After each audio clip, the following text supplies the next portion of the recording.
Hey guys, gonna jump in with a super quick ant corner update. First up, Mesabarous. It has been eventful. I had a huge escape and the Messors got into all my natural setups. Here's what I collected in the first 10 minutes.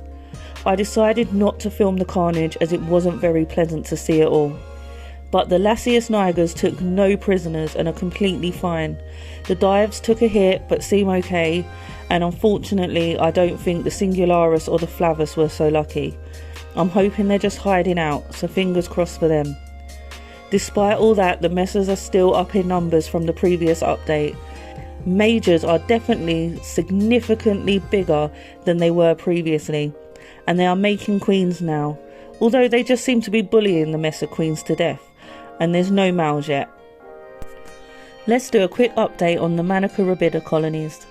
Both queens are from Antantics. First up we have Miss Jakey in the Antcon Venus.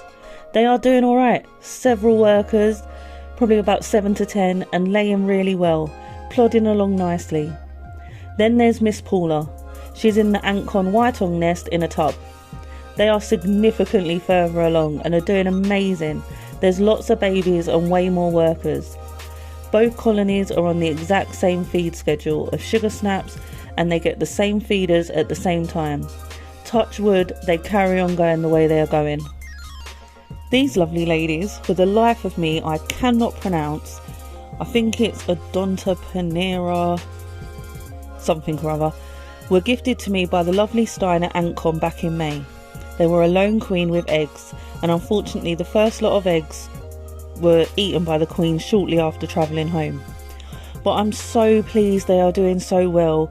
We now have 4 workers, nice batch of eggs, and I will say they don't seem to be the most caring for their babies. Any longer than 3 days without protein and they will snack on the eggs. I'm really looking forward to see them grow and be able to move them into a nest. They're a really cool species to keep. Now for my small Polyrhachis dive colony. These were from Antantics at Antcon. I really enjoy keeping them in the artificial setup, although they are not weaving with the paper just yet. Instead they are using the poplar wood from Wakushi. They are growing steadily and definitely doubled in numbers. Hard to see anything at all in the nest as the walls of the tube are fully weaved out. These have had a couple of winged ones, but again they just get bullied really. I'm glad I got the second dive colony because it's really nice seeing the different behaviours with them being in natural setups to artificial. Next up, my older cruentatus colony. These have come on leaps and bounds since being in the Wakushi Saturn setup. I think cruentatus are so underrated. They are absolutely stunning and they are a very reasonably priced ant. These were gifted to me a couple of years ago from Ants R Us when he was giving out colonies to content creators. I think these were slower because I had them in a wooden nest for a while, because my newer cruentatus colony from Antantics that I got at Antcon are a year younger and they have caught up to these in no time. Everyone should have a cruentatus colony in their life. Now for the drop tail ants. I got these at an invert show back in April off Ants HQ, and I'm trying them out in this Ant Farm Supplies setup. I think they're doing well so far. I don't know anyone else who keeps them, so if you keep them, can you please get in touch, as I love comparing and learning. They eat well and they are not timid at all. They are very determined ants. The other day I watched them spend hours trying to get a bit of roach into the nest. I got these because they look like they've got little hunchbacks, and I love ants that are funny looking. Let's check out the Ecto Queen. I won these in Charlie's giveaway from Ants Davy back in June. And we finally have our first cocoon.